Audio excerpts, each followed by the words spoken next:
자, 안녕하세요. 북소형 카페 여러분. 자, 오늘은 이제 저번 시간에 이어가지고 산업혁명 결과 관련된 내용을 좀 진행을 해볼게요.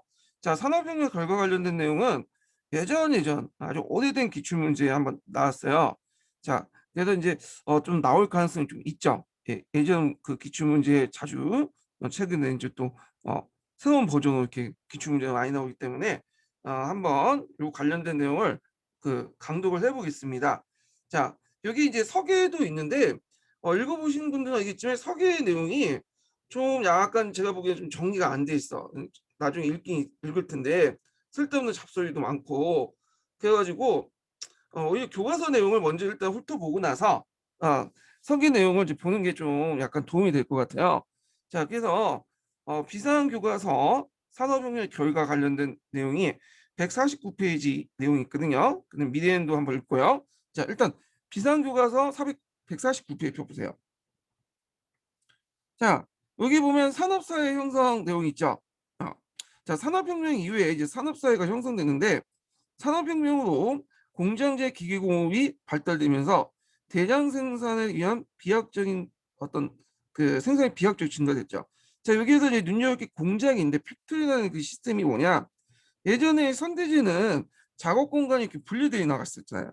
예, 작업 공간이 이렇게 계속 분리되어 있었는데 요게 이제 하나로 합쳐진 거야. 한 공간에 집적된 공간에 이제 뭉쳐진 거죠. 그러면서 분업이나 협업도 가능하게 됐거든요. 그러면 공장제 기계공업 이전에 이미 이제 그 매뉴팩처라고 해서 등장을 했어요. 예, 그거 이제 좀 다른 거는 기계를 이제 두는 게 아니라 공장에 수고 집기 같은 것들을 해가지고 이제 생산을 했죠. 근데 이제 이것도 효율적인데 거기에다가 공장제 기계공업이 들어오니까 생산량이 어떻게 돼요? 올라갈 수 있겠죠.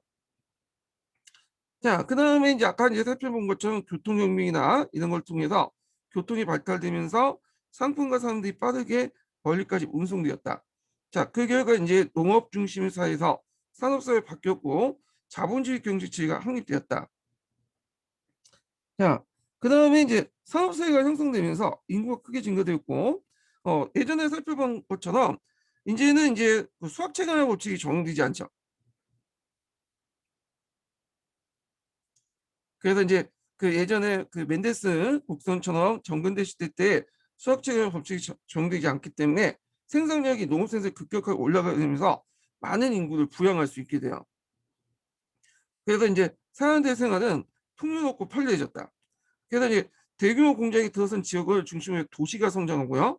그 수가 이제 늘어나면서 도시화도 빠르게 진전되었다. 그래서 그 옆에 보시면 그 영국의 도시 인구 비율들이 이제 나타나고 있죠. 예, 수직 상승 곡선을 이제 어, 하고 있죠. 예, 우상향을 하고 있죠. 예. 자, 한편 산업혁명을 자본을 소유한 산업자본가. 자, 여기에도 이제 산업자본가들이 등장하는데 예전에 한번 산업자본가에 대해서 얘기했을 거예요. 자, 산업혁명 때 이제 등장했던 어, 산업혁명 때 등장했던 산업자본가들은 이 사람들은 유통을 통해서 이익을 챙기죠. 부를. 근데 이 산업자본가들은 어, 자기가 이제 유통을 통해서 한 것보다는 어떻게 되냐면 유통보다는 직접 생산을 해. 그래서 공장에서 만든 물건을 갖다 팔아가지고 이득을 챙기는 이들이야. 그러니까 종종 상업자본가들과 좀 약간 결이 다른 사람들이에요. 예. 그래서 얘네들은 이제 상업자본들이 정경유착을 통해서 성장한 반면에 얘네들은 이제 모든 걸 시장에 맡겨라라고 주장을 하죠. 그 다음에 노동력을 제공하고 임금을 받는 노동자 간의 생산관계가 만들어졌다. 그래서 산업혁명 이후에 등장했던 두 개 계층을 들려면 요 산업자본가와 노동자 계급이죠. 예전에 농민과 그 다음에 이제 그 지주밖에 없었는데 요 두 개 계층이 등장을 했고요. 근데 얘네들이 친했냐? 안 친했죠. 예. 그래서 얘네들은 싸워. 나중에 이제 이걸 통해서 사회주의 이런 것들이 등장하고 뭐 노동운동 이런 것들이 등장하죠. 그래서 이 산업화가 진행이 되면 항상 이제 뭐냐면 이 자본가와 노동자 간의 어떤 대립 투쟁이 일어나고 그 과정에서 사회주의 확산되고 노동운동도 같이 일어나요. 예. 하여튼 산업자본가는 그다음에 경제적으로 기반으로 하는 지배계급으로 성장했다는 거. 자, 그다음에 이제 아까 얘기한 것처럼 그 당시에 이제 그 노동 조건들이 별로 안 좋았어요. 그 비생적이고 저임금 받고 이러다 보니까 또 공장주들은 이제 그 성인 남성보다는 그 여성들이나 그 아동들을 많이 고용했어요. 왜냐하면 얘네들 임금 성인보다는 일단 여성이나 아동들은 좀 예를 들면 좀 약간 반항적인 데만 해서 좀 예를 들면 순종 쪽이고 임금도 별로 안 줘도 돼. 특히 탄광공업 같은 경우에는 강상업 같은 아동 노동이 되게 중요한데 거기 이제 땅을 계속 파다가 막장까지 이르죠. 우리가 이제 막장 인생 많이 걷는 사람들 있잖아요. 예. 그 막장이 아니라 그 밑에다 그냥 계속 파고 해서다 끝에 이제 닫는 거야. 석탄층 끝에. 그러면 여기에 들어가면 이제 갱도가 되게 낮거든요. 갱도가 낮고 여기 어, 들어가 일어나지 못하는 아주 비좁은 공간에 성인 남자들이 들어가기 힘들어요. 그래서 주로 여성이라든지 아이들이 들어가서 여기를 파. 예. 그래서 이게 무너지면 이제 죽고. 예. 약간 그래갖고 이게 문제가 됐어요. 그래서 나중에 이제 공장법을 통해서 여성들이나 이제 아동들은 막장에 동원들이 못하도록 금지시켜놨지만 하여튼 이런데 많이 뭐냐면 고용이 됐었어요. 그 당시에요. 자, 게다가 인구가 급증하고 사람들이 도시로 몰려들면서 여러 가지 도시 문제가 나타났다. 그래서 도시 인구를 이제 수용할 주택이 부족하고 노동자 거주지와 위생시설 제대로 구비하지 않고 전염병이 유행이죠. 위생시설 구비하지 못한 게 뭐 상하수 상하수 그러니까 상하수도 말이 안 나오네. 예. 상수도 하수도 시설이 제대로 갖춰지지 않다 보니까 수인성 질병 같은 것들이 그다음에 많았어. 콜레라 같은 그런 수인성 질병들이 상당히 많이 이제 퍼졌거든요. 자, 그리고 이제 이렇게 비참한 삶을 겪었던 노동자들은 기계 파괴 운동을 펼쳤어요. 근데 여기는 노동자들이라고 했는데 원래 이제 파괴 운동을 보통 러다이트 운동이라고 하잖아요. 음. 그래서 주로 이제 노동자들보다는 수용국 그 수공업자들 있죠. 이 수공업자들이 이제 산업혁명 이후에 공장에서 값싼 물건들이 찍어내 판매되니까 이 몰락을 하게 돼요. 그래서 얘네들이 이제 그걸 생각해 보니까 이거는 저 기기가 문제다. 해갖고 그 기계 파괴 운동을 펼치게 돼요. 이게 이제 노동자들보다는 얘네들이 이제 주도 일으켰던 거거든요. 자, 이 러다이트 운동은 좀 나중에 얘기를 좀 할게요. 예. 자, 그러나 점차 노동조합이 결성되면서 자본가에게 임금 이상과 노동 조건을 계승했다. 그래서 개별적인 어떤 이런 그 독립 투쟁보다는 이제 뭉쳐야 될 거 아니야. 그러면 노동조합이 만들어져. 또 노동조합이 만들어지면서 그 밑에 사회주의가 또 연결돼요. 사회주의. 그래서 이제 보면 한편 산업혁명 이후에 빈부격차가 커지고 노동자의 어려운 삶이 계속되자 자본주의 체제의 문제점을 비판하는 사회주의 사상이 등장하죠. 그래서 이제 사회주의 사상도 두 가지로 나누죠. 초기 사회주의, 그다음 과학적 사회주의. 예. 그래서 그 유토피아적 사회주의라는 사람은 그 생시몬 오응원 같은 사람이 있고요. 과학적 사회주의자는 마르크스, 엥겔스가 있는데 이 사회주의는 따로 이제 서기에 있으니까 그때 또 강동을 해보고요. 자, 그래서 사회주의자는 공장이나 토지와 같은 생산 수단을 공유하면서 빈부의 차이를 없앨 수 있다고 주장했다. 그래서 이제 초창기 사회주의자들이 이제 뭐 생시몬 오운 같은 이런 사람들은 폭력 혁명보다는 협동이나 공동체를 강조하는 그런 걸 갖고 이에 앵겔스 사회주의는 마르크스 앵겔스는 이걸 비판하면서 과학적 사회주의를 내세우죠.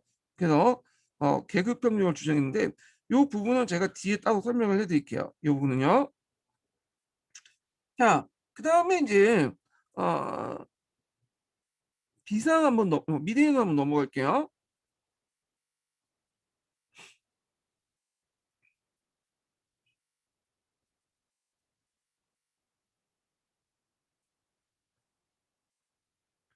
자, 미래를 보면 여기 요 앞부분에 이제 산업사회 형성 관련된 내용이 있고 자, 그 다음에 그 뒷부분만 좀 읽어볼게요. 몇 페이지 펴보시냐면 153페이지 좀 펴볼게요. 자, 19세기 초 영국에서 일부 노동자들이 자신의 처한 고통이 기계 탓을 여기고 기계 파괴 운동, 러다이트 운동을 전개했고, 자, 그래서 노동자는 처우 개선을 위해 협동조합과 노동조합을 결성하게 되어 단결했다. 자, 선거에 참여하기 위해서 참정권 요구 운동도 하였고요. 그래서 프랑스 2월 혁명과 영국의 차티스트 운동을 계기하여 노동자에게 선거권을 줬다. 자, 이거는 이제 뒤에 얘기했지만 일단은 이공화국 2월 혁명 뒤에는 제2공화국 되죠. 이때 잠깐 보통 선거를 하죠. 남자의 보통 선거. 차티스트 운동 결과 2차 선거권 개정 결과 예, 노동자들에게 선거권을 줘요. 자, 이 부분 뒤에 좀 얘기 있으니까 좀 얘기를 다시 하고요. 자, 이런 가운데 일부 지식인들은 사회생활, 산업사회 문제점 해결에서 근본적인 대안으로서 사회주의를 제시했다. 그래서 사회주의를 비판하고 공정을 비롯한 생산 수단을 사회 공동의 소유로 만들 것을 주장을 했고요. 그래서 이제 그 밑에 보면 산업화 형성 결과 확산 결과 유럽 각국에서 임금 인상과 노동 조건의 개선을 요구하는 노동운동이 활발해졌고 사회주의를 포박하는 단체와 정당이 출현되고 노동자들이 본격적으로 정치활동에 펼쳤다. 자, 그래서 이제 이때 사회주의를 포박하는 단체와 정당은 영국의 노동당과 그 다음에 이제 독일의 3인당 있죠. 자, 이 노동당과 3인당도 뒤에 좀 더 얘기를 할게요. 자, 이에 이제 각국 정부는 그 노동자들 요구에 받아들여 다양한 형태의 해결책을 모색했는데 영국에서는 공정법이 나왔고요. 이 공정법이 한 번만 제정되는 게 아니라 여러 번 제정돼요. 예. 그래서 이제 장시간의 노동을 제한하고 여성과 노동운동을 보호를 하였다. 유럽과 미국 정부는 노동조합을 합법하고 노동자들에게 경제적 혜택을 부여하는 복지 정책을 펼쳤다. 이렇게 이제 보시면 되고요. 근데 미국에서 복지 정책을 펼치는 거에 대해서는 좀 말이 안 맞는 것 같아. 이거는 예. 복지 정책은 뒤에 좀 얘기했지만 그 당시 이제 1차 세기 전이죠. 1차 세기 전까지 그 18세기에서 19세기 때 이제 넘어갈 때 이제 그 복지 정책을 펼쳤던 나라는 두 나라밖에 없어요. 독일하고 그다음에 또 하나가 영국이죠. 예. 미국은 복지 정책과 거리가 먼데 미국 복지 정책이 이제 하기 시작한 것은 뉴딜리 정책 이후부터 보시면 돼요. 그때 이제 같이 하면서 이제 미국은 이제 가난의 원인을 다 개인으로 봤거든요. 그 전에는요. 예. 그래서 가난한 건 개인의 문제지 국가 사회가 개입할 필요 없다. 그런데 이제 뉴딜리 정책부터 이제 좀 그 인식이 바뀌어졌는데 요거는 안 맞는 것 같아.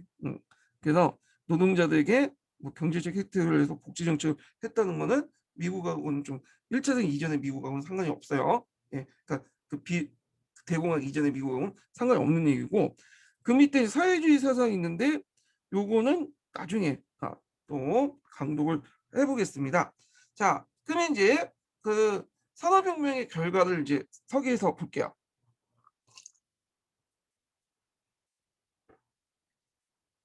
자, 그 첫 번째 전략은 산업혁명의 전반적 의의가 나와요. 이렇게 해서 여기까지.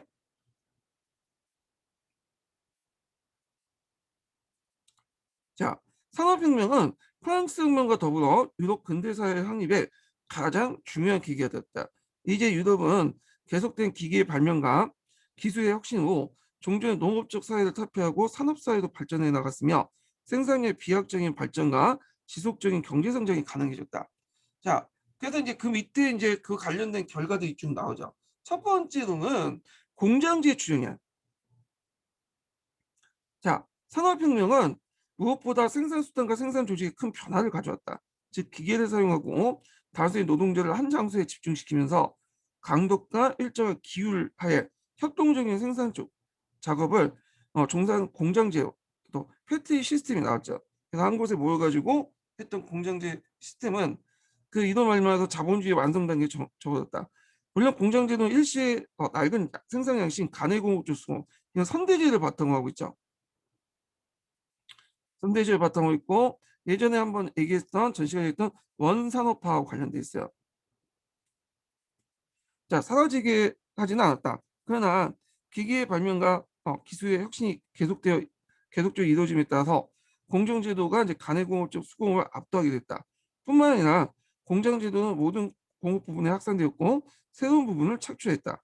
그래서 새로운 기계와 기술은 또 다른 새로운 방면과 기술의 혁신을 불러일으켰고 서로 연관을 맺으면서 어느 정도 발전을 거듭했다. 자, 그럼 두 번째로는 기기의 발명이에요.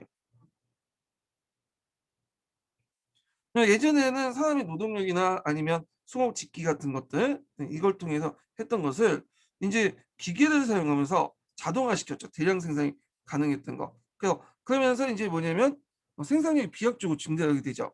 자, 그래서 기기의 발명과 기술 혁신은 생산의 비약적인 증대뿐만 아니라 그 이전에도 생각하지 못했던 새로운 제품을 값싸게 대량으로 생산하고 교통기관의 발달은 이를 전 세계에 확산시켰다. 대표적인 고통기관이 이제 철도죠. 철도. 자, 그다음에 세 번째가 이제 보면요. 도시화가 일어나. 예. 그래서 새로운 공업지대들이 등장하는데 되게 이제 새로운 공업지대는 정통적인 예전의 도시일 수도 있지만 대부분은 예전에는 뭐 벌벌 동네였다가 그 지역에 뭐 석탄이라든지 이런 것들이 그 발견되면서 커졌던 도시들이 등장해요. 그러니까 대표적인 게 영국 같은 경우에는 맨체스터 같은 것들이 이제 그 당시 산업혁명 때 등장했던 곳이죠. 그래서 여기가 석탄산지다 보니까 쉽게 이제 석탄을 캘 수가 있잖아요.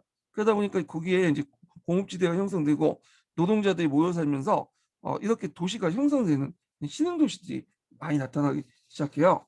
자, 하여튼 이게 볼게요. 새로운 공업지대에는 새로운 도시들이 출현되어 농촌 인구를 흡수하여 도시화 형상이 일어나고 공업화 이전 단계에 비해요 사망률이 급격하게 감소해요. 왜냐하면 두 가지 이유가 있겠죠. 일단 농업 생산력이 올라갔다는 거. 그러면서 영양 상태가 상당히 좋아졌고, 그 다음에 두 번째는 의학 기술, 의학 기술이 발달됐다는 거예요. 그래서 이제 대표적인 게 이제 예전에 천연두 때문에 많이 죽었잖아요. 천연두 이런 것들은 다 이제 뭐냐면 백신이 만들어갖고 이제 박멸됐고 지금은 없죠. 이 천연두가 그 관찰실 실험실만 좀 존재할 뿐이지 지금 없고 그다음에 뭐 여러 가지 항생제 같은 것들이 만들어져 갖고 세균성 질환도 있죠. 이런 것도 이제 많이 격퇴했죠. 예. 자, 그래서 유아 사망률 상당히 많이 낮췄고요. 그래서 간료제는 보다 능률적이고 중앙 집권화 경향을 보게 되었다. 그리고 이제 기술과 공업을 인적 수요를 축적시키기 위해서 공업의 인적 수요를 축적시키기 위해서 새로운 교육제도가 만들어져 널리 보급되었다. 그래서 이거는 이제 뒤에 이제 공교육 제도들이 이제 등장을 하게 돼요. 산업사회가 고도화되니까 예전에 초창기 때는 그냥 그 애들 동원해 갖고 공부를 안 시켜도 동원할 수 있는데 단순 노동이니까. 근데 중화학공업이 발달되고 기술력이 요구되는 그런 이제 어, 사업들이 등장하니까 더 이상 이제 무식해 가지고는 그걸 할 수가 없어. 적어도 글자 읽고 계산하고 빨리빨리 움직여야 될 거 아니야. 그러다 보니까 교육을 받아야 돼. 그래서 국가사회가 개입해서 적어도 초등학교 정도로 의무로 이제 교육시키는 그런 것들이 등장을 하게 돼요. 예. 자, 그다음에 네 번째가 계층의 분화죠. 예전에는 계층이 딱 단순했어요. 지주 계층하고 그다음에 농민 이렇게 물론 중간에 뭐 수공업자들이나 몇 개 계층들 상인들 있긴 있지만 뭐 하나의 그 계층을 형성할 만큼 그 수가 많지가 않았어. 근데 이제 요 시대 때는 들어와서 딱 정해졌죠. 자, 이때 이제 그 상위 계층은 자본가들이 있었고 그다음에 지주들이 있었고 그리고 노동자, 농민 이런 계층들이 형성돼. 그러면서 종전에 없었던 산업자본가와 노동자 계층들이 형성이 돼요. 얘네들이. 근데 얘네들 사이가 안 좋다고 했죠? 대립투쟁을 했다. 자, 그리고 이제 점점 이 노동자들이 계급 의식을 갖게 돼요. 이 계급 의식을 이제 이론적으로 받쳤던 것이 마르크스 사상이고요. 그래서 계급 의식을 갖던 건 뭐냐면 우리가 이제 산업자본과 대립하는 과정에서 나름대로 노동자라는 정체성을 갖게 되는 거야. 예. 그러면서 이제 이들이 또 이걸 바탕으로 노동조합도 만들고 자본과 투쟁도 하고 그렇게 되는 거죠. 자, 한번 읽어볼게요. 자, 공장제도의 추진과 더불어 오늘날 산업사의 중추를 구성하는 자본가 계급과 임금 노동자 계급이 발생시키게 됐다. 새로운 공장주, 관리인, 은행가 등 모든 종류의 기업가 등 기존의 자본가와 합사하여 근대적 산업 부유자가 형성되었고요. 경제와 산업만이 아니라 정치까지도 궁극적으로 좌우하는 계층이 형성되죠. 그래서 얘네들이 이제 경제적으로 성장하다 보니까 자신의 경제적 성장을 뒷받침하기 위해서는 정치가 필요하다는 걸 알게 된 거예요. 그러면서 많은 사람들이 이제 정치적으로 진출하게 되죠. 예. 자, 이에 대해서 노동자들은 또 공업화의 발달에 비해서 난료 증가하고 몰락한 수급자들로 그 진영에 흡수되어 점차 뚜렷한 계급의식을 갖게 되면서 근대적 프롤레타, 즉 임금 노동자 계층이 형성되었다. 자, 그들은 나름대로 경제적, 사회적 지위를 향상시켰고 이를 위해 노동자의 결성과 파워와 걸림, 나가다 정치 권력의 참여를 요구했다. 노동자도 마찬가지 보니까 으쌰으쌰 해가지고는 안 된다는 거야. 또 근본적인 어떤 조건이라든지 제도라든지 이런 것들을 개선해야 될 거 아니에요. 그러다 보니까 얘네들도 많은 이제 정치 권력에 참여하게 돼. 대표적인 게 뭐 아까 말한 노동당이라든지 3인당 이런 계급 정당들이죠. 자, 그 다음에 이제 또 여기 이제 좀 언급은 안 했지만 그 산업혁명 결과 그 이렇게 소수의 산업자본가, 자본가 계층과 다수의 노동자 계층들만 있었던 게 아니에요. 요게 이제 양쪽에 뛰어가지고 있었던 중간층도 형성되죠. 이 중간층 형성 관련된 내용이 있는데 요거는 그냥 한번 읽어보세요. 예, 건너뛸게요. 요것만 좀 언급할게요. 중간층 구성원들만 좀 얘기할게요. 중간층 구성원들은 우리가 이제 하이텍 하려고 하는 거죠. 예. 그래서 자본과 노동자 중간에 있는 다양한 중상층, 이른바 하이텍 하려고 불리는 사무직들 있죠. 중상하층이 형성되면서 이들이 날이 갈수록 양쪽을 지쪽으로 두터워졌다는 거. 교사는 여기 이제 하이텍 할려에 속하겠죠. 중상층 요 분류에. 두 번째로는 산업혁명 이전에 폴티프로주라는 계층이 있었어요. 자, 그래서 이제 이 폴티프로주는 소생정주, 상점주, 수공업자를 중심한 소시민층이 사라지지 않았다. 그래서 일부 남았다는 거죠. 예. 그래서 이제 이들이 존재를 하고 있었는데 폴티프로주는 좀 많이 나올 거야. 이게 이 사람들 뭐냐면 기본적으로 부유주의 특징이 뭐예요? 자본이 소유되고 있죠. 자본도 있어. 근데 부유자처럼 많지가 않기 때문에 자기가 직접 노동을 해요. 있지만 자본이 별로 없고요. 그러니까 그렇게 많지 않고 직접 노동을 하는, 그러니까 자본을 조금 있고 직접 노동을 같이 하는 그런 계층을 포티프루주라고 해요. 예. 그러니까 완전히 이제 뭐냐면 자본을 가지고 이제 생활하는 사람들은 부유자라고 하고요. 자, 그래서 이제 이런 내용들 좀 기억을 해두시면 될 것 같고요. 자, 그 밑에 이제 뭐 유대인들이 등장하고 그 다음에 이제 뭐 그것 때문에 여러 가지 뭐 갈등도 있는데 그건 넘어갈게요. 예. 자, 그 다음에 이제 여섯 번째는 뭐냐면 앞에서 언급했던 거야. 예. 그래서 이제 노동 조건 같은 것들이 별로 안 좋았다. 예. 공장에서 이제 노동 환경이 열악하고 비위생적이고 위험 부담이 컸다. 그 대량 실업의 위기도 있었고 이런 내용들이야. 여기 밑에 있는 내용이들이요. 자, 그래서 이런 뭐냐면 결과를 낳게 됐다. 예. 그러면 산업혁명의 평가 관련된 내용인데 산업혁명 평가는 그냥 각자 읽어보세요. 요거는 너무 주관적이기 때문에 시험 나오는 문제는 좀 나오긴 좀 그래. 예. 학술적 논제들이야 이런 것들요. 그래갖고 이제 여기 보면 이제 전반적으로 좋게 썼어. 예. 산업혁명에서 여러 가지 문제점이 있지만 결국에는 산업혁명이 생산량을 올려놨기 때문에 결국 장기적으로 볼 때는 상당히 좋다. 예. 그래서 산업혁명에서 문제점은 부를 어떻게 나누느냐는 문제인 거지 산업혁명 자체가 문제가 아니다. 이런 식의 이제 서술이 쭉 돼 있거든요. 그래서 이런 것만 좀 한번 보시고 거기에 좀 눈여겨볼 게 밑에 것만 이제 다음 장 것만 한번 읽어보고 넘어갈게요. 거기에 공장법이 나와요. 팩토리 액트라는 이제 공장법이 나오죠. 자, 여기 공장법이 어, 교과서에 나왔기 때문에 좀 얘기해 볼게요. 자, 이 공장법은 여기에는 뭐 1833년에 만들었다고 돼 있지만 찾아보시면 알겠지만 여러 번 만들었어요. 그래서 한 몇 차, 세 번인가 네 번 정도에 거쳐서 공장법이 만들어졌거든요. 그 당시에는 이제 애들은 이제 아동 노동이 되게 심했잖아요. 미성년자 노동들이. 그래갖고 이걸 제한하는 법이 필요했던 거야. 예. 그리고 이제 뒤에 강상법 같은 경우에도 그 부녀자들이나 이제 아동을 이제 지하 작업, 그러니까 막장 같은 데 있죠. 그런데 내려오는데 이거 너무 비인간적이다. 그래서 그래갖고 이제 이런 걸 통해서 노동을 제한을 시켜버리죠. 그럼 아이들의 노동을 이제 제한하고 그럼 얘네들은 어떻게 하냐? 얘네들은 지금 그 노동할 시간이 아니라 알바할 시간이 아니죠. 중요한 게 공부를 시켜야 된다 해서 이제는 의무적 교육을 시키게. 예. 그래서 이 내용들인데 한번 읽어볼게요.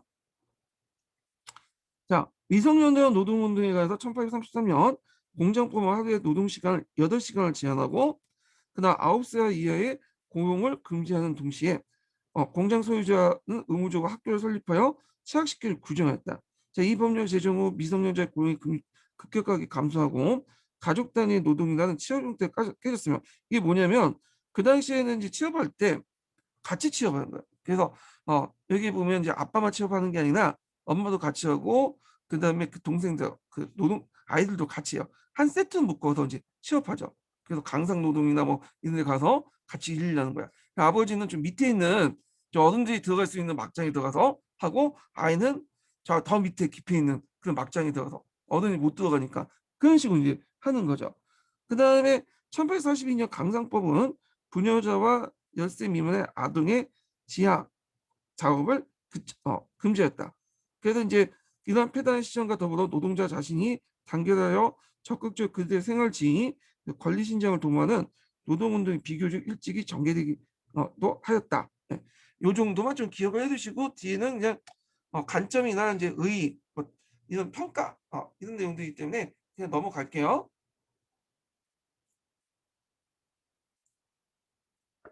자, 그 다음에 이제 넘어가서 자, 자유주의와 민족주의 발전 이렇게 보죠. 이제 사상의 시대가 들어온 거야. 사상의 시대.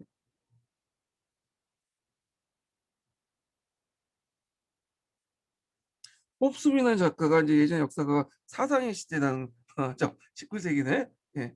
그래서 그 당시에는 자유주의, 민족주의, 사회주의, 보수주의, 제국주의 이런 것들이 막 혼란을 일으켰어요. 예. 그래서 그걸 한번 정리를 좀 해볼게요. 요거를 큰 틀을. 음.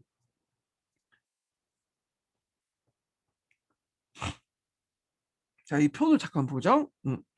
자, 19세기 초에는 자유주의와 민족주의가 대세였죠. 그래서 이때 이제 민족주의는 그 통합적 민족주의, 국민주의라고 하는 초기 민족주의죠. 그래서 자유주의와 민족주의가 플러스 됐던 시기야. 예. 그 엘리트들이 주로 신봉했던 것들이죠. 그래서 얘네들이 이제 여러 가지 개혁을 하고 그다음에 독립을 시키고 그러죠. 영국의 자유주의 개혁이라든지 뭐 이탈리아 마치니의 통일운동, 이탈리아 통일운동이라든지 뭐 러시아 데카폴리스의 난, 그리스 남미 독립 이런 것들인데 자, 이런 이제 자유의 민족주의에 대입해 갖고 형성됐던 것이 메테니를 중심으로 한 빈체제죠. 자, 빈체제에서 내렸던 것들이 보수주의예요. 이때 보수주의는 어디를 기준으로 삼느냐? 프랑스 대혁명 이전의 시대가 났다. 그래서 프랑스 혁명 때 얼마나 많은 사람들이 죄 없이 죽었느냐? 그래서 혁명의 강기로 많이 죽지 않았냐? 뭐 이런 것들을 이제 바탕으로 해서 빈체제가 경성이 됐고, 그래서 결국에는 두 개가 대립이 되죠. 뒤에도 얘기했지만 이 빈체제 사국동맹이나 이걸 내세웠고 탄압을 하잖아요. 자유주의 운동 같은 것들. 결국에 3월혁명 때 붕괴를 하게 되죠. 예, 빈체제가. 자, 19세기 이제 중반에 들어가면 이제 민족주의가 2월혁명 이후부터는 국가주의로 바뀌어요. 이 국가주의는 이제 침략적 민족주의라고 하죠. 그래서 민족주의 성격이 바뀌게 되는 거야. 그래서 예전에 한번 2월혁명 계기로 갖고 이 민족주의 변화 관련된 내용이 기출문제 나왔던 거죠. 그리고 뭐와 이제 결별되죠? 예전에 자유주의와 민족주의가 서로 한 세트였죠. 근데 자유주의가 이제 결별하게 돼, 얘네들이. 그리고 민족주의가 이제 보수 정치가들에 이용돼서 대중화되기 시작하죠. 그리고 이제 그 밑바닥에는 이제 그 당시 그 제국 통일과 이탈리아 통일의 어떤 바탕이 됐고요. 그 밑바닥이 됐고, 그 다음에 제국주의가 항상 등장하잖아요. 네, 제국주의가 등장하면서 일종의 침략적 민족주의 버전, 새로운 버전이었던 사회주의라는 등장을 해요. 그 다음에 또 미국과 독일을 중심으로 해서 산업혁명이 배경이 되죠. 자, 그리고 19세기 후반 때는 이제 마르크스 엥겔 사상 같은 거 있죠. 엥겔스 사상, 마르크스 엥겔스 사상을 중심으로 해서 바탕은 사회주의가 확산이 되고 러시아 혁명이 영향을 줬다. 이렇게 보시면 돼요. 예. 그래서 19세기 때는 이렇게 자유주의, 민족주의, 보수주의, 그다음에 여기 그 사회지도론, 그다음에 제국주의라고 하죠. 예. 사회주의 등등 여러 사상들이 같이 이제 있었다. 이렇게 보시면 돼요. 그 20세기 때 새롭게 이제 등장한 뒤에 얘기지만 20세기 때 요거 외에도 또 뭐가 플러스 되는 거야? 전체주의가 플러스 되죠. 그러면서 2차 세계대전이 이제 발발하잖아요. 뒤에 좀 얘기를 하고요. 자, 그래서 이제 요 관련된 내용을 한번 이제 살펴볼 거예요. 자, 먼저 살펴볼 것이 보수주의의 이제 대표 체제인 빈 체제에 대해서 얘기해 보죠. 빈 체제. 자, 여기 보면 이제 어떻게 해서 사용사 개론 보면 433페이지 보세요. 자, 이 빈 체제는 회의 목적이 뭐냐? 회의 목적이 그다음에 프랑스 혁명과 나폴레옹 전쟁의 디스수위야.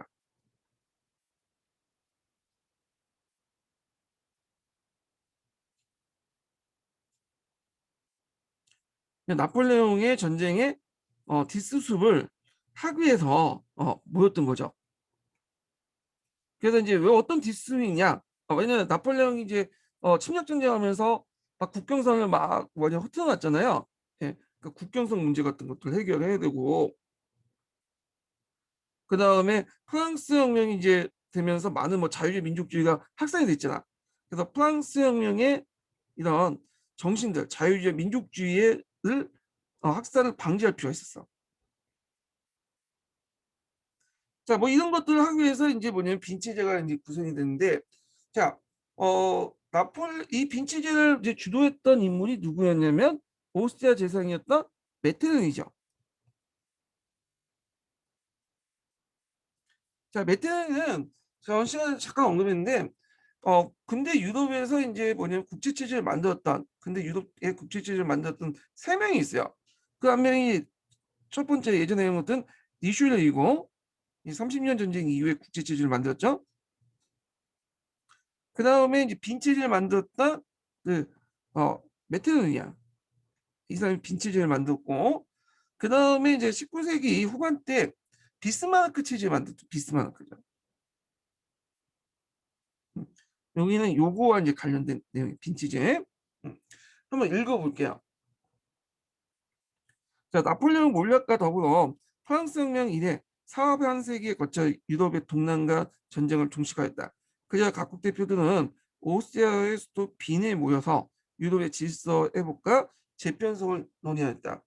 자, 프랑스에 대해서 동맹국들은 처음에는 혁명 군자와 나폴레옹이 기만당한 프랑스 국민을 해방자로 임하여 간대했으나 나폴레옹이 엘바로 탈출하면서 그 프랑스 국민의 열렬한 환영을 받으면서 파리에 들어가는 부분은 국경선을 혁명전으로 환원시키고 예술품 반환, 7억 프랑의 배상금 그리고 5년간의 동맹군 주둔비를 부과했다. 자, 근데 이제 여기가 이제 여기까지 했지만 그러나 붙으나 이게 이제 뭐냐면 1차 세계전 이후에 패전국하고 다른 모습을 보이죠. 원래 이제 1차 세계전 때 끝나고 나서 이제 패전국이었던 독일에게 막단 배상금을 때리고 막 못된 일 많이 했잖아요. 예. 그런데 이제 요때는 좀 약간 그 프랑스를 물론 이제 약간의 배상금을 물긴 했지만 좀 감싸줬어요. 예. 그래서 회의도 좀 참여시켜주고 그리고 나중에 오국 동맹도 이제 만들어 참여시켰죠. 자, 그래서 이게 좀 달라. 좀 간대했다는 거예요. 예. 패전국 프랑스에게. 자, 그래서 이제 동맹국은 끝끝내 프랑스를 적대적인 패전국을 보지 않았고 프랑스가 다시는 침략을 감행하지 못하도록 하는데 주된 관심을 보였다. 비네이는 이제 전례 없는 호화동 국제였다. 그래서 이제 여기 보시면 알겠지만 이제 맨날 회의한다 놓고는 회의는 잘 안 하고 여기 보면 맨날 놀고 있는 거예요. 이렇게 비네이에서 호화동 궁중에서 막 놀고 그래갖고 이제 거기 몰려 있는 사람들이 되게 보면 상류층 국왕이나 뭐 대공 이런 사람들이잖아요. 그러니까 이제 오스트리아에서 베풀었던 그 회의도 맨날 들어가서 축제 분위기하고 여기 이제 모습 보면 이제 썰매도 같이 타고 그래요. 네. 그 놀았던 거죠. 어. 그래서 이제 요런 그 놀면서 이제 회의를 하면서 이제 어떤 결론을 이제 이끌었냐 보면요. 자, 그 러시아의 오스트리아 황제, 프로이센의 등 프랑스 왕 등 각국의 군주와 오스트리아 재상했던 메테른이 이 사람 꼭 기억을 해두셔야겠죠. 자, 비롯해서 영국의 칸스리, 그다음에 프랑스의 탈레이낭 등 각국의 쟁쟁한 대표들이 참석하였고 매일같이 연회와 무도회를 열리는 가운데 마크에서는 진행되었다. 유럽의 질서 회복과 이제 재편성을 위해서 비네이를 이제 뭐냐면 지배하는 정신이 있었죠. 원칙이 있죠. 하나가 정통주의와 또 하나가 보상주의야.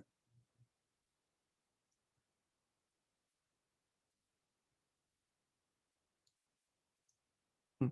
그럼 먼저 이제 볼 게 뭐냐면 그 정통주의를 볼게요. 그 유럽의 질서 회복과 재평성을 위해서 비네이를 지배한 정신은 신성한 정통성의 원리, 정통주의죠. 그럼 여기에서 정통은 어디냐? 정통에 대해서 여기 있죠. 혁명 전의 상태. 그러니까 1789년에 프랑스 대혁명 이전의 상태를 얘들은 정통을 본 거야. 정통을 보고 그 상태로 돌아가자는 거야. 그래서 이제 그 원리에 따라서 이제 프랑스, 에스파냐, 나폴리에서 혁명 중에 부르봉 왕室복귀되고요. 자, 그 여기 부르봉 왕室왜 이렇게 많냐 했더니 뭐 그 당시에는 이제 왕실끼리 이제 뭐냐면 결혼하는 게 많았잖아요. 그래서 보통 프랑스는 부르봉 왕실 이렇게만 생각하는데 네, 부르봉 왕실이 에스파냐, 나폴리 같은 그 여러 지역에 부르봉 왕실들이 있었어요. 예. 그다음 포르투갈도 옛 왕실로 돌아갔다. 자, 근데 이제 문제는 뭐 왕조에 뭐 돌아가는 건 이제 정치적 문제니까 하는데 영토 문제는 좀 그렇죠. 왜냐하면 그 당시 프랑스 대혁명이나 이제 나폴레옹 전쟁 시기 때 영토가 막 이제 뒤섞였어. 또 이게 민감하잖아요. 그러니까 이제 각국의 이해관계가 이제 뭐냐면 또 어떻게 됐어요? 복잡하게 얽히겠죠. 자, 이럴 때는 이 보상 원칙이 생기죠. 이 보상 원칙은 뭐냐 하면 어, 나폴레옹의 전쟁에 큰 공헌이 있는 나라들에게 좀 약간 1순위 주는 거죠. 1순위 주고 그 다음에 이제 또 불만이 좀 있으면 만약에 A라는 걸 얻을 경우에 B를 내주는 방식이야. 거꾸로 내가 B를 내줬으면 A라는 곳에서 얻는 방식이죠. 네. 그래서 이런 식의 이제 했던 것이 보상 원칙이에요. 네. 자, 이 보상 원칙은 이제 뭐가 이제 적용되냐면 각권의 이해관계나 세력균형의 원칙이 적용되죠. 이 세력균형 원칙은 왕조 시대부터 해갖고 지금까지도 계속 적용이 돼. 어떤 세력이 부각이 되면 국제사에서 얘를 그냥 놔두면 안 될 거 아니야. 왜냐면 얘를 그냥 놔두면 독점을 하겠죠. 견제할 필요가 있겠죠. 그러니까 약한 놈을 지원해 주는 거는 예전이나 지금이나 똑같은 거예요. 예. 자, 하여튼 그런 것들 했다. 그럼 읽어볼게요. 그래서 국경선이나 영토 문제에 있어서 반드시 완전하게 혁명 전까지 돌아갈 수 없었다. 특히 폴란드에 대한 러시아 요구와 어, 그 프로이센의 작전에 대한 요구가 과도하게 회의 때 정도에 빠졌으니 그 이에 대한 타협이 성립되자 기타 영토 문제는 보상 원칙에 따라 비교적 우호적으로 행해졌다. 이렇게 보면 돼요.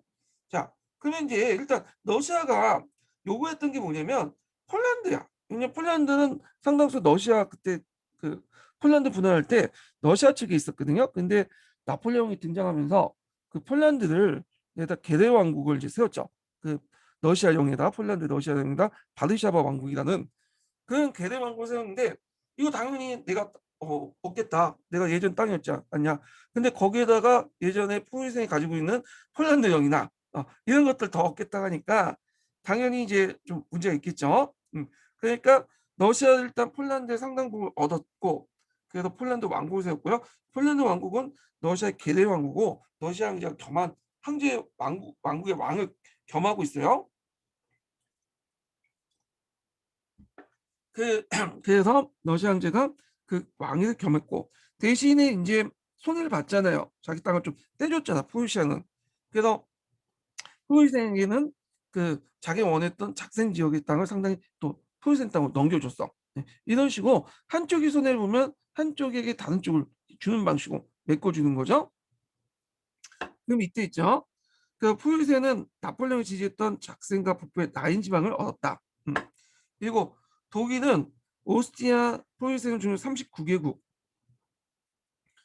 구성된 독일 연방이 되었다. 이거 좀 기억을 해두세요. 독일 연방. 그래서 앞에 이제 신성 로마 제국이 있다가 라인 동맹이 있다가 독일 연방으로 되죠. 이 독일 연방은 뒤에 이제 기출 문제 때 좀 언급이 될 거예요. 기출 문제 프랑크푸르트 제국 용도 때 그 오스트리아가 구상했던 그 연방 형태가 비인 체제 형성 이후부터 지금까지 그 당시 프랑크푸르트 회의까지 종속하고 있던 독일 연방이었거든요. 이건 뒤에 좀 얘기하고요. 그다음에 네덜란드는 오스트리아형 벨기에를 얻어서 네덜란드 왕국이 되었고요. 원래 네덜란드는 그 공화국이었죠. 근데 왕국으로 바뀐 거야. 그러면 네덜란드에게 왜 벨기에를 이렇게 때렸을까요? 이게 다 이유가 있어. 뭘 견제하기 위해서? 프랑스를 견제하기 위해서. 네덜란드가 좀 땅덩이가 적잖아요. 인구도 적고. 근데 프랑스는 그 당시 유럽에서 러시아를 제외하고는 제일 인구가 많았어요. 그걸 견제하기 위해서는 북쪽에 좀 큰 나라가 필요했던 거야. 그래서 벨기에를 떼준 거죠. 물론 벨기에 떼준다고 해서 프랑스를 완전히 맞먹을 수는 없지만 그래도 북쪽을 경계할 수 있다, 견제할 수 있다. 그러니까 이거 세력 균형의 원리가 등장한 거죠. 그 다음에 스웨덴은 덴마크로부터 노르웨이를 얻고 스위스는 영세 중립국이 되었고요. 그 다음 오스트리아는 벨기에를 포기한 대신에 원래 이게 벨기에가 오스트리아령이잖아요. 그 대신에 이탈리아 룸바리아를 회복하고 베네치아를 얻었다. 자, 그러면서 이제 어떤 문제들 들어갔냐면 오스트리아가 이탈리아 문제에 이제 간섭하게 돼. 그러니까 이제 나중에 이탈리아가 통일하는 과정에서 오스트리아 극복하려고 했던 게 이런 상황이에요. 지금 그 오스트리아는 그 이탈리아 룸바디하고 베네치아를 지금 차지하고 있잖아요. 예. 자, 하여튼 결국 이탈리아는 외국 세력이 지배하는 이탈리아는 외국 세력이 지배하는 그 정치적 분열 상태에 들어갔고요. 자, 영국 같은 경우에는 지중해 요즘 몰타성 그다음 네덜란드 식민지 케이프 식민지와 세이돈을 얻었다. 예. 그래갖고 이제 네덜란드 식민지가 영국으로 들어가게 되죠. 그러니까 네덜란드 케이프 식민지는 거기 심양봉 부근에 있는 케이프타운 있죠. 요 부근 땅을 얘기해요. 예. 여기 원래 여기 누가 살았어요? 보호인들이 살았죠. 보호인들. 네덜란드인들이 얘네들 영국인들 보호인이라고 하는데 얘네들이 이제 거기 살고 있다가 이 보호인들은 노예제도를 되게 지지했던 사람들이거든요. 예. 그러니까 이제 탄압을 받으니까 노예제도 나중에 영국이 이제 폐지하잖아. 이거 해갖고 그 어떻게 얘네들이 노예제도 계속 유지하기 위해서 어디 들어온 상간 내지로 들어가죠. 예. 트랜스바르 공화국이나 그런 것들을 세우죠. 그러다가 얘네들하고 이제 영국하고 개판 싸운 게 보호 전쟁이잖아요. 이거 나중에 좀 얘기할게요. 자, 그리고 각국은 이상같이 내용의 합의가 이루어진 후 얼마 안 가서 러시아 황제 알렉산더 1세가 제창을 해서 그 당시 이제 뭐가 완성됐냐면 신성동맹이 맺어졌어. 그러니까 대부분 국가들이 찬성을 얻어 결성되었다 했는데, 자, 이 신성동맹은 그 당시 국제평화 질서 유지를 목적으로 해서 그 러시아 황제 알렉산더 1세에 의해서 제안이 됐던 건데 각국 군주가 성서의 말씀을 바탕으로 서로 형제처럼 사이좋게 지내며 서로 돕고 자기 나라 식민에 대해서 가부장적 그 아버지 같은 모습으로 동포의 정신에 따라 이를 지도해야 된다. 뭐 이런 거야. 좀 이상적이고 좀 관념적이죠. 예. 하늘 위탁해 갖고 이제 동맹을 맺은 거야. 네. 예전에 고대 중국의 고대 헐맹 의식 있죠. 네. 요거 좀 비슷한데 근데 이제 요게 다 가담한 건 아니고요. 서강제에 보면 어, 일단은 영국은 빠졌어요. 그다음 영국이 그 당시 조지 4세가 이제 섭정을 하고 있었는데 그게 이제 찬성하지 그러니까 거기에 조지 4세가 이제 그 취지에 찬성하지만 영국의 국법하고는 맞지 않다. 예. 그래갖고 감행하지 않았고 노마 교황도 참여하지 않았죠. 그래갖고 이제 노마 교황도 왜 참여하지 않냐? 거기 신교세력들 있지 않냐? 난 우리 카톨릭이니까 참여 못하겠다. 그 다음에 저기 터키 황제도 오라고 했는데 그다음 오스만 투르크죠. 얘도 황제니까 이슬람교도이기 때문에 참여하지 않겠다. 왜 기독교인들이 모여 있는 거기에 우리가 참여하지 않나? 그래서 영국이라든지 로마 교황이라든지 터키 황제는 오스만 투르크는 참여하지 않았어요. 예. 그리고 이 신성 동맹은 그렇게 쉬울 수는 없어요. 예. 왜냐하면 그 어떤 이제 군대를 움직일 수 있는 힘이 없어. 예. 그렇기 때문에 실질적으로 그 빈체제를 유지했던 거는 신성동맹이 아니라 사국동맹이에요. 예. 그래서 사국동맹이 그 자유주의 민족주의를 탄압을 하는데 실질적인 기간이었죠. 그런데도 불구하고 이상의 서양사 강자에서는 시각 자체가 좀 읽어보시면 뒤에 읽어보시면 알겠지만 이 신성동맹하고 사국동맹 중에 나중에 이게 프랑스가 가담해서 오국동맹이 되죠. 어디를 더 강조하냐면 그 신성동맹에 초점을 맞춰서 할 수 있어요. 여기에 서강자에서는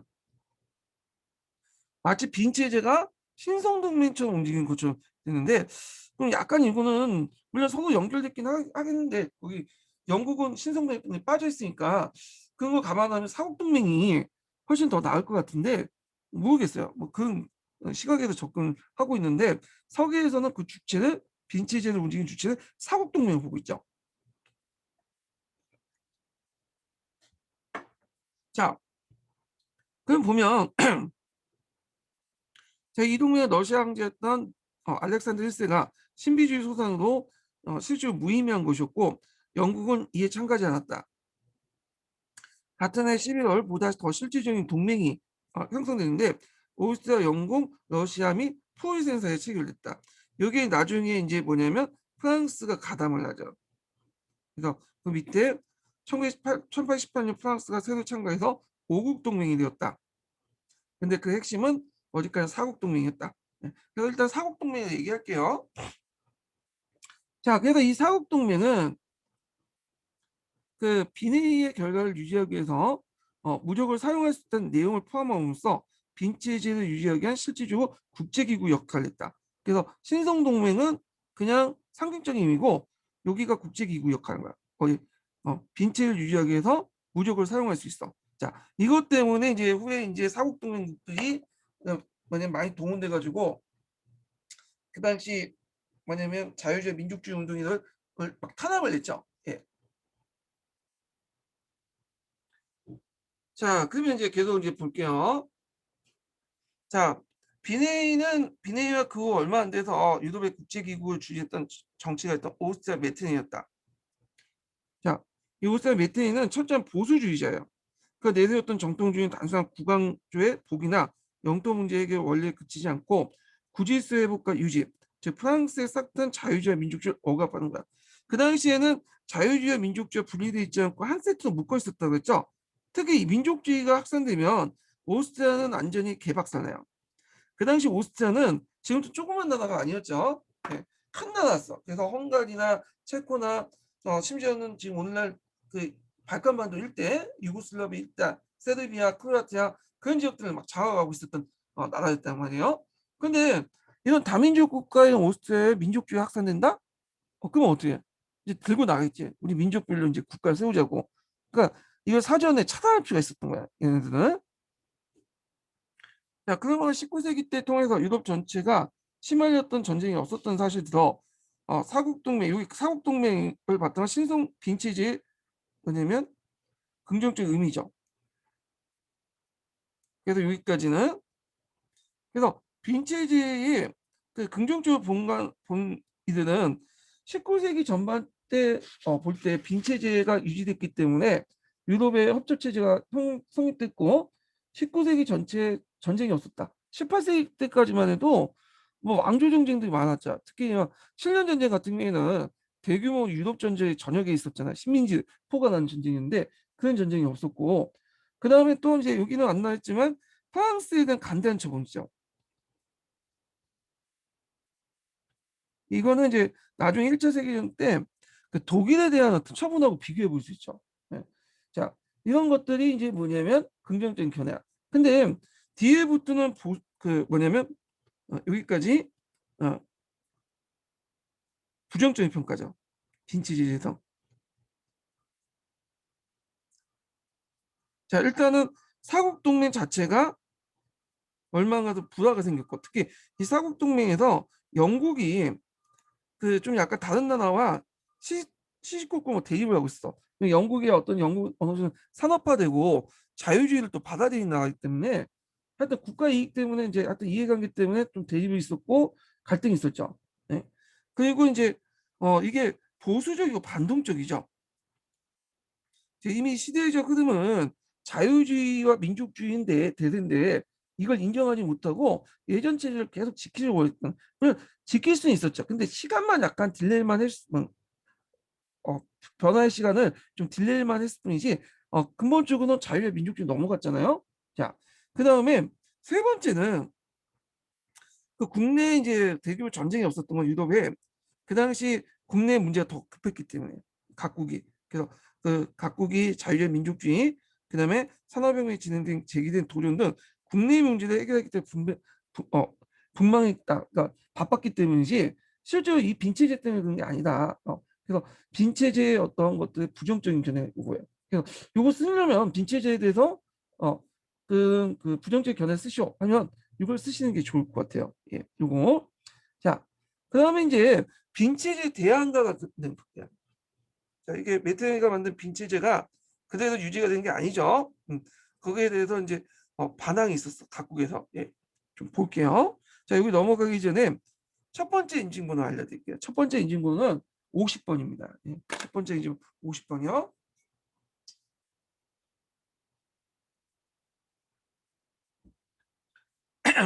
자, 빈체제 반항에 대해서 좀 보죠. 이 빈체제는 빈체제 이제 반항에 관련돼서 시험 문제 지금까지 나오진 않았어. 근데 제 생각에는 언젠가 한번 나올 것 같아.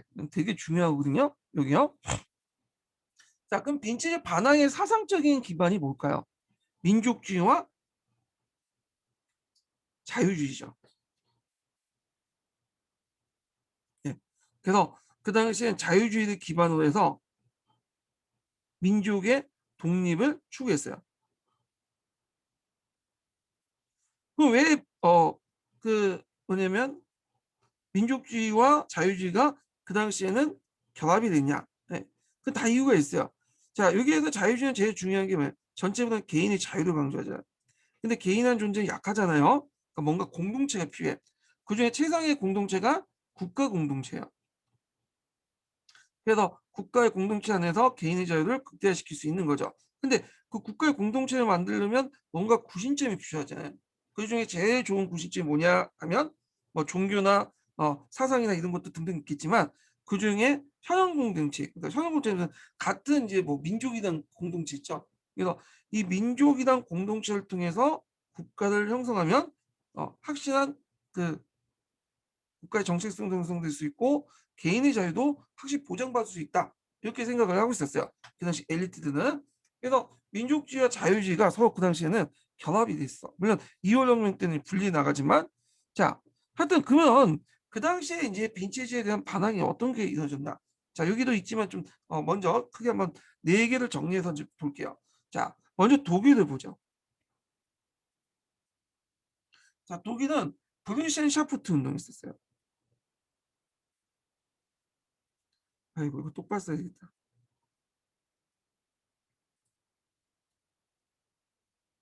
다시 쓸게요. 예.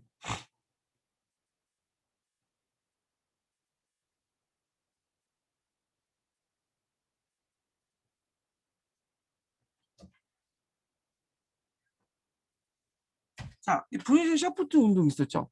자, 이 분실 샤프트는 이제 학생조합이라고 이제 번역할 수 있는데, 이거 일어나니까 이제 이걸 탄압하고, 그 당시 그 당시 메트니가 그 군주들을 성동해서, 독일 군주들을 성동해서 칼 슈바트 법령을 결의했죠. 여기 대응을 했고, 그 다음에 이제 그 또 자유주의 민족주의에 영향을 받아서 에스파냐나 포르투갈이나 그다음 시칠리아, 얘네는 이제 뭐냐면 나폴레옹한테 한번 깨졌던 거야. 그래서 뭐 군주가 뭐 쫓겨나고 해외로 망명가고 그랬는데, 그 이제 거기에서 이제 영향을 받아갖고 나폴레옹은 자유주의 혁명이 일어나요. 자, 자유주의혁명이니까 그래도 되면 안 되겠죠. 그래갖고 이제 메테니가 트로파고 회의를 일으켰죠. 요걸 통해서 이제 뭐냐면 교체해서 결의를 하고, 얘네들 뭐냐면 벗어나면 안 된다. 뒤에 얘기했지만, 그래서 얘네를 탄압을 하죠. 군사력 개입을 통해서 탄압을 내버린 거야. 자, 세 번째로는 이제 여기까지는 나름대로 탄압에 성공했어요. 그러니까 독일이나 이런 자유주의 운동, 혁명 같은 걸 했는데, 세 번째부터 이제 좀 안 되기 시작하죠. 예. 이게 뭐냐면 중남미 독립운동이죠. 그래서 이제 시몬 볼리바르라든지 뭐 그런 등등의 사람들이 그 뭐냐면 남미 독립운동을 이제 추구를 하잖아요. 예. 그래서 이것은 이제 제대로 안 됐어요. 거기 이제 여기 영국이 따로 놀죠. 그래서 영국은 사국 동맹에 그에도 불구하고 다른 입장을 보여. 그래서 요걸 그러니까 이제 미국에는 멀로주의가 공포되잖아요. 이거 기축문에 나왔죠. 자, 그 다음에 네 번째로는 이제 뭐냐면 그 그리스 독립정이에요.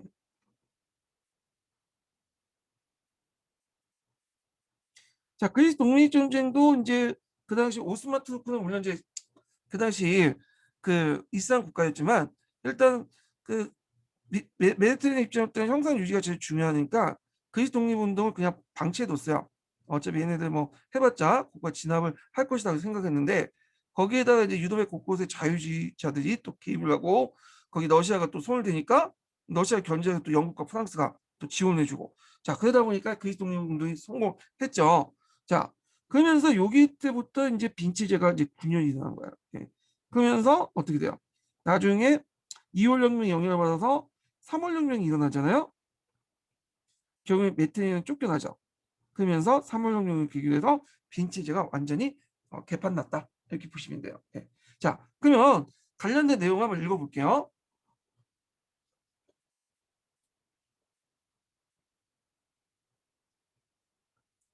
자, 빈치제의 가장 유지의 가장 열성적인 사람은 메테른이죠.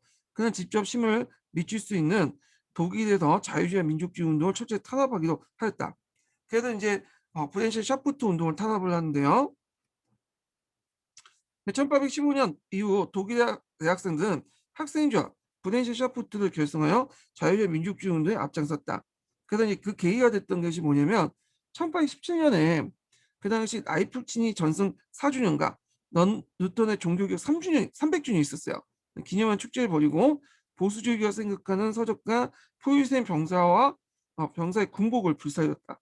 그리고 예나 대학 학생이 당시 러시아 황제 스파이로 지목됐던 코체부를 나는 문필을 암살한 사건이 있어요.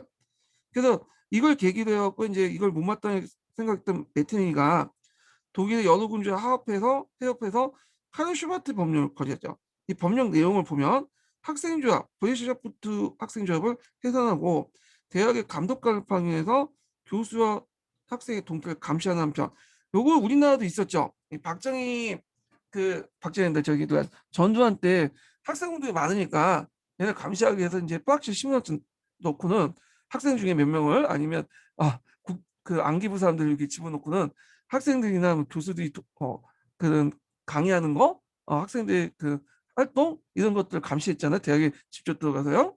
자, 신문을 비롯한 감독관을 파견하여 교수와 학생들 동태를 감시하는 한편 신문을 비롯한 출판물 검열을 강화했다.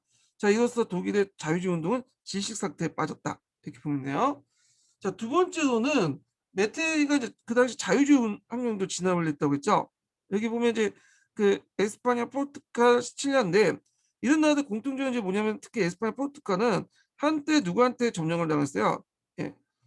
나폴레옹한테 점령했다. 뭐 포르투갈은 좀 개겨서 이제 왕실은 계속 남아 있었긴 했지만 자 이런 것도 영향을 받지 않을 수밖에 없었어. 나폴레옹은 이제 뭐냐면 대항하는 과정에서 또 민족주의가 확립되고 그다음에 또 나폴레옹부터 자유주의를 또 받아들였잖아. 자 그래서 이제 관련된 내용인데 에스파냐에서는 보통 선거와 제한 선거를 규정한 1812년 민주주의 헌법이 채택되었고요. 포르투갈 이하 유사한 헌법이 제정됐으며 나폴레옹 카르보리당에는 비밀결사 반란 중심이 되었다. 카르보나리 이거 좀 기억을 해두세요. 7월혁명하고 관련돼 있죠. 그리고 여기에서 이제 이 사람이 이제 카르보나 당 중심 카르보나 중에서 나왔던 사람이 있어. 이탈리아 그 회원 중에 한 명이 누구냐면 마치니야. 자, 마치니가 나중에 청년 이탈리아 당을 만들죠. 자, 하여튼 이는 비밀 결사 중심이 되었고 메테는 사국 동맹 이용해서 자유주의 혁명을 억압하려고 했다. 자, 영국은 이를 내정 문제라고 간섭을 하면서 메테는 트루파우에 의해서 소유생과 러시아의 동료도 무력 간섭을 단행했다. 예. 자, 그래서 영국까지 삐거덕한 거야 여기서. 그래서 나폴리아 혁명정부는 모스크바군에서 쓰여지고 에스파냐 혁명은 프랑스군에서 진압되었다. 예. 그래서 이제 이렇게 이제 좀 보시면 될 것 같고요. 요 관련된 내용은 서강자에 잘 나와 있어요. 예. 그래서 요거는 서강자에서 좀 읽어볼게요. 제가 예. 서강자 좀 건너뛰죠.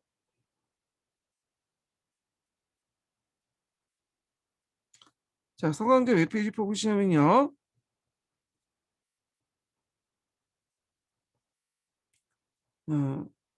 361페이지 펴보세요. 이게 361페이지인가? 네. 자, 그 361페이지에 보면 그 앞에 이제 했던 거예요. 뭐 정통주의 논리나 이제 이런 것들은 이제 하는데 요거 한번 읽어볼게요. 일단은 네, 제가 지금 아까 읽었어야 되는데 여기 비네이는 안 읽고 넘어간 것 같은데 일단은 비네이하고 그 뒤에 있는 에스파냐 관련된 내용도 같이 연결시켜서 좀 볼게요. 예.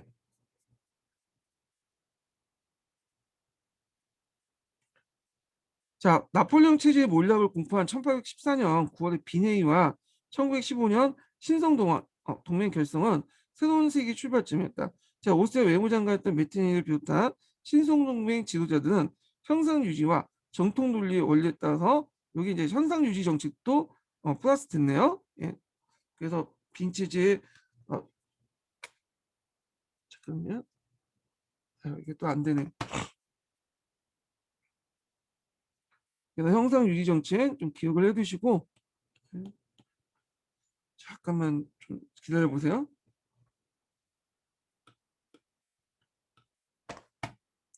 자, 이게 안 되네요. 잠깐만요.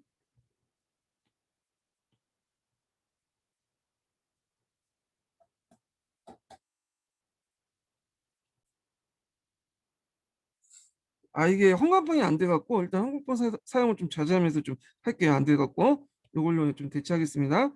자, 하여튼 형상 유지와 정통주의의 논리에 따라서 프랑스 혁명 이전에 질서를 회복하고자 했다. 자, 여러 국가에서 왕정이 복원되고 보수지역을 제기하면서 정치혁명을 통한 태동했던 유럽의 신체가 크게 흔들렸고요. 패전국 프랑스는 다른 모든 유럽 국가의 내정에 개입할 권리를 확보한 신성동맹에게 이나 메체, 스트라스부르 등 주요 도시를 포함한 일부 영토와 수십만 명의 주민이 넘겨주고 배상금을 지불했으며 몇십 년 동안 또 신성동맹의 군사적 감시 아래 놓이게 되었다. 예. 그래서 여기 주체를 보면 사국동맹이 아니라 신성동맹이라는 걸 볼 수 있죠. 예. 그래서 서강자는 신성동맹을 중심으로 움직였어. 자, 신성동맹 보수주의자들은 계몽사단과 프랑스 혁명의 흐름을 차단하고 체제의 안정을 깼다. 자, 1790년 버크에 이 버크라는 사람은 에드워드 버크는 좀 기억을 해두세요. 자, 이 사람은 그 되게 안 좋게 생각했다고 했죠.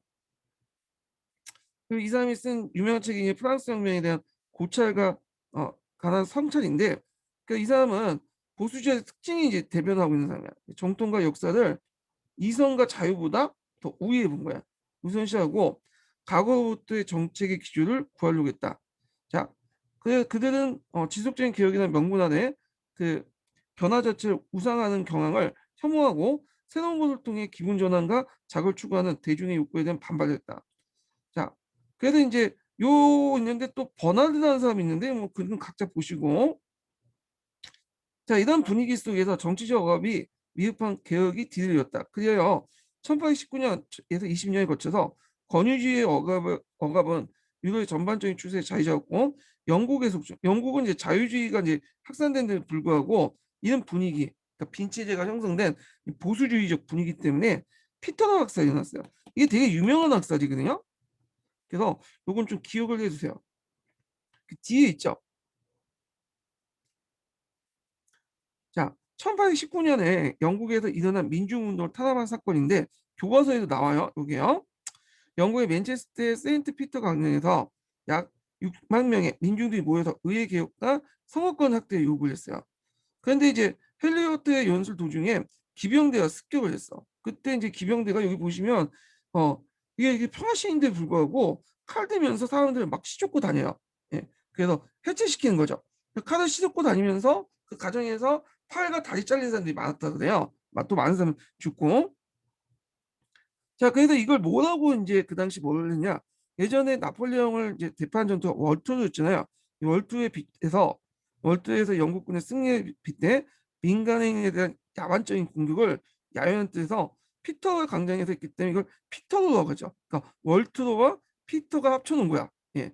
그래서 이제 대규모 학살 사건이 나는데 요거 이 피터 학생 또 유명하니까 좀 기억을 해두시고요.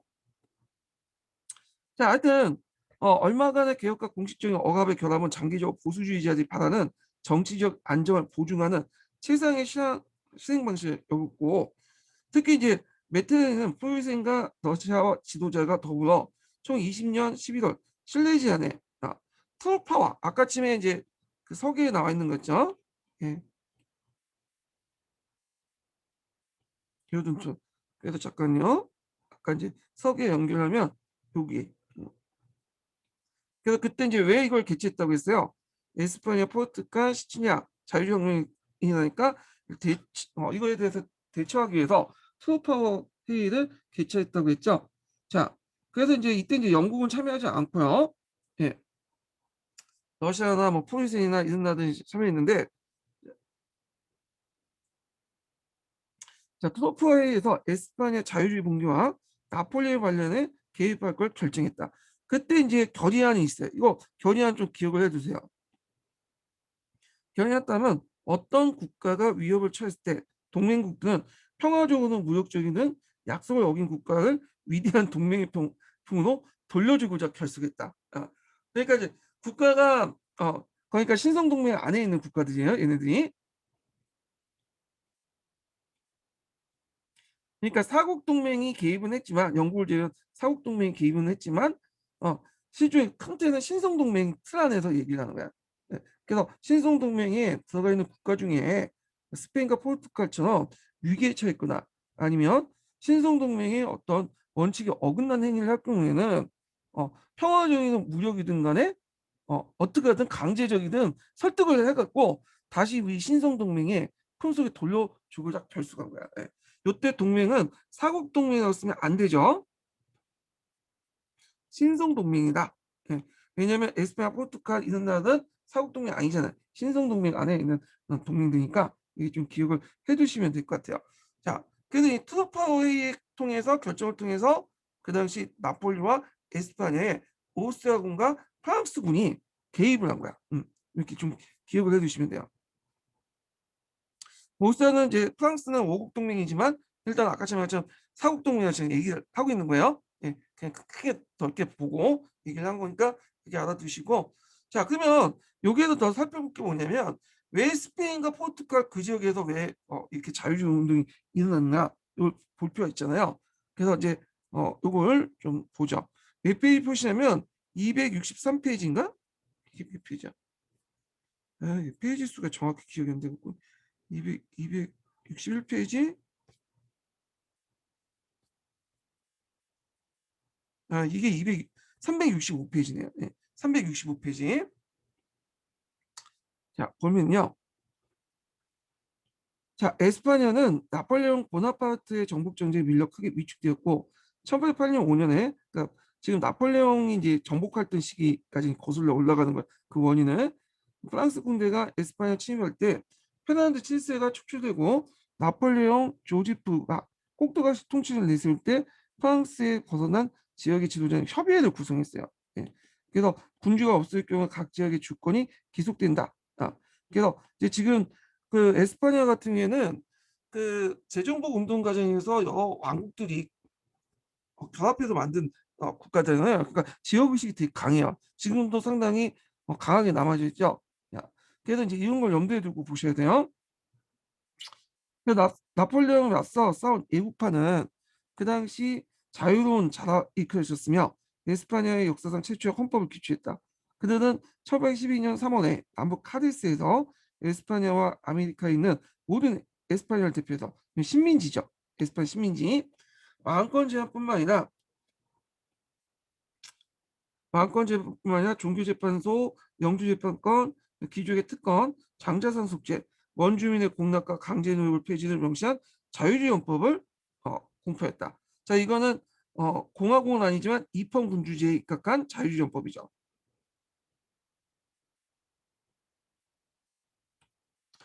자, 1814년 페르난드 7세가 왕좌에 복귀한 뒤 에스파냐에서는 보수주의와 자유주의, 즉 절대 왕조의 옹호세력과 인민주권 지지자 사이에 격렬한 대립이 일어났고 이미 이제 한바탕에 나폴레옹 시대 때 이제 이런 것들 발표하고 그랬잖아요. 예. 당시 이베리반도의 정치적 부침과 자유주의 개혁은 정통성 위기에 감지한 아메리카 식민지 독립운동 같이 연계돼 있어요. 공신한다는 같이 움직였다는 거예요. 예. 그래갖고 이제 아메리카 식민지 운동은 뒤에 있으니까 좀 얘기하고요. 그래서 대서양 양안 사이에 자유주의 확산과 상호 교류에 이루어진 교류가 이루어진 셈입니다. 하지만 자유주의 헌법이 부활과 뒤늦게 경제 개혁 조치를 통해서 아메리카 반역자들을 무기를 버리게 될 거에 기대한 이게 뭐냐면 그 아메리카 반역자들은 이제 그 당시 남미 식민지 독립운동을 펼쳤던 시몬 볼리바르나 그런 사람들. 그러니까 그 여기 본국에 있었던 자유주의자들은 우리가 이제 뭐냐면 자유주의라면 그 당시 아메리카 반역자들은 그러니까 그 당시 아메리카의 독립운동가들, 그러니까 남미의 독립운동가들은 자연스럽게 그 감동을 받아서 영향을 받아서 어, 자기 독립운동 포기하고 본국에 합류할 것이다. 그런 망상을 가지고 있었어요. 그래서 그게 이제 그 심하게 사라진 거지 실질적으로. 그래서 본격적으로 전개된 아메리카 식민지 독립투쟁은 에스파냐에게 엄청난 재앙을 선사했다.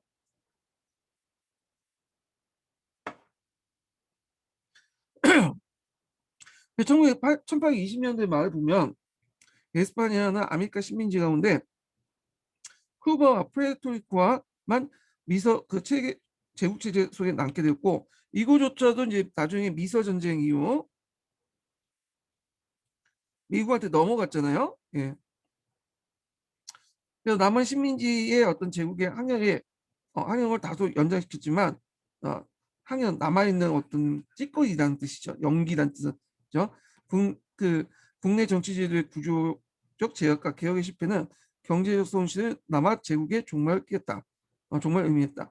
자, 에스파냐 위상은 크게 약화졌고 그 틈을 노린 영국의 아메리카 침투가 활발해졌다.